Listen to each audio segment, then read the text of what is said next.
क्या है वास्तु? देखिए, वास्तु को बहुत अलग अलग तरीके से आजकल बताया जा रहा है, उसको डिफ़ाइन किया जा रहा है। मैं आपको उसके दोनों तीनों पहलू बताऊंगी, दोनों तीनों तरीके बताऊंगी। एक तो उसका बिल्कुल लिटरल मीनिंग, जैसे ये संस्कृत वर्ड है वास्तु, तो वास और तू मिलके वास्तु बना, वास्तु शास्त्र। मतलब वास मतलब हम जहाँ हम रहते हैं, तू मतलब योग्य, और शास्त्र साइंस। सो जिस भी बिल्डिंग को या इंफ्रास्ट्रक्चर को हम रहने योग्य बनाते हैं वो वास्तु शास्त्र हो गया। ये तो लिटरल मीनिंग है। दूसरा, इसके पीछे माइथोलॉजिकल स्टोरीज हैं। एक आप सब जानते हैं, हम जनरली हम स्टोरीज जब सुनते हैं माइथोलॉजिकल तो कहते हैं ना कि असुरों की लड़ाई हो रही थी देवताओं के साथ, जनरली ऐसे शुरू होता है। सो यहाँ पे भी कुछ ऐसे ही सीन है कि असुरों और देवताओं की लड़ाई हो रही थी। तो जब उनकी लड़ाई हो रही थी तो बिल्कुल भयंकर प्रलय आ रही थी ब्रह्मांड में और बहुत परेशान हो रहे थे सब।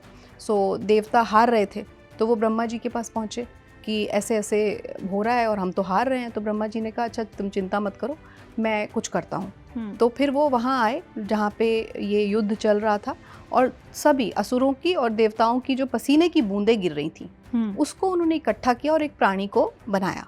अब वो प्राणी तो बन गया, अब ये उन्हें किसी को समझ में नहीं आ रहा वो क्या करे, और वो भी खुद बड़ा एकदम बना और उसके अंदर बहुत जान है, बहुत ताकत है, विशाल काय है, और वो दोनों पे भारी पड़ गया।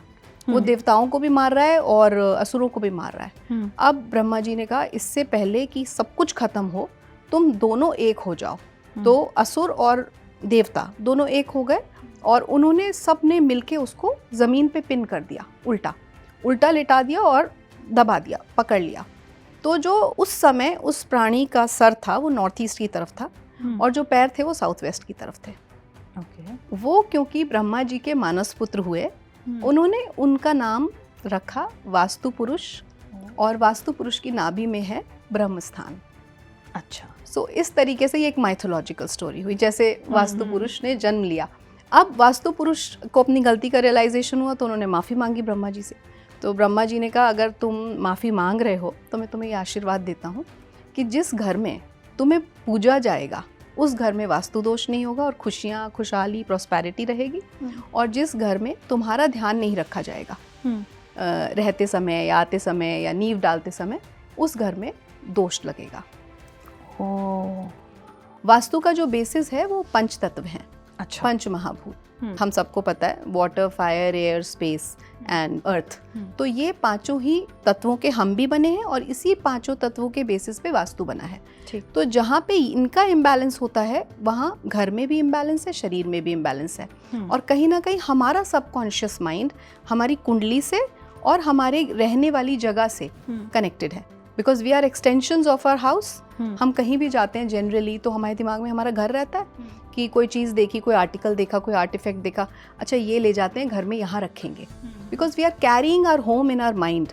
तो सबकॉन्शियस माइंड में हमेशा है, तो हम सबकॉन्शियसली कनेक्टेड हैं अपने घर से ऑल द टाइम, और अपनी कुंडली से भी, क्योंकि हमारे प्लैनेट्स हैं हमारे, ये तो हमारे ऊपर ही निर्भर करता है ना, हमारे पिछले जन्म और ये सब हमने पिछली बार बात की डिस्कस किया था। सो वो दोबारा नहीं रिपीट करते, लेकिन ये सारी चीज़ें कनेक्टेड हैं and this is a game of energies.